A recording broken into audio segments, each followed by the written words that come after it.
Mes bien-aimés, je vous salue dans le nom de notre Seigneur Jésus-Christ et que la paix de l'Éternel soit avec tout un chacun de nous. Ce matin, la grâce m'est donnée de présenter ces sermons en lisant les textes d'Actes des Apôtres. Les Actes des Apôtres, le premier chapitre, le 18e verset jusqu'au 20e. Actes chapitre 1er, verset 18 jusqu'à 20.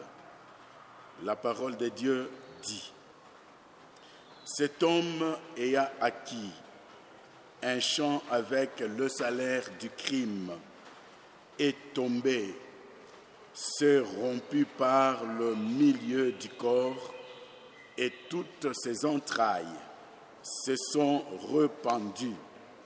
La chose a été connue de tous les habitants de Jérusalem que ce champ a été appelé dans leur langue Hakeldama, c'est-à-dire le champ du sang.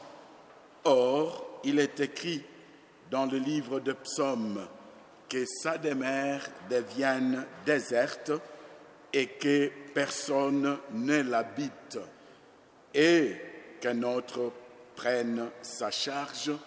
Parole de Dieu, et que le Seigneur nous aide. À travers ce texte, bien-aimés, je veux développer le thème intitulé « Évitez d'être traître dans votre vie ».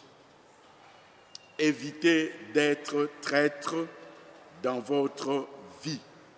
Et à travers ce thème, évitez d'être traître dans votre vie, je veux bien développer 4 sous-thèmes suivants. Les 4 sous-thèmes suivants, je vais commencer par les qualités d'un traître. Le deuxième point portera sur le traître et l'argent. Et le troisième thème portera sur l'improductivité de Hakeldama.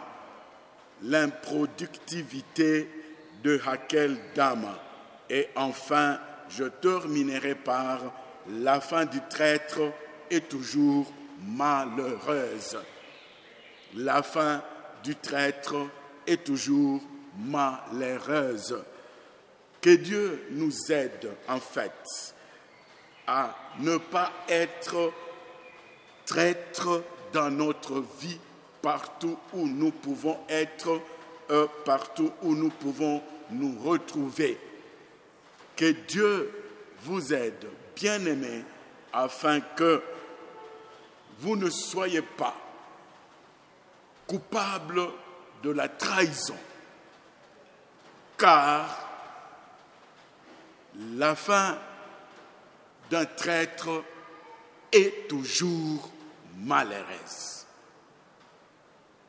Que le Seigneur nous aide pour que nous puissions développer ensemble, que vous puissions me suivre, que vous puissiez me suivre dans le développement de ces 4 sous-thèmes que nous venons d'évoquer à ce moment-ci. Que le Seigneur nous bénisse. Amen.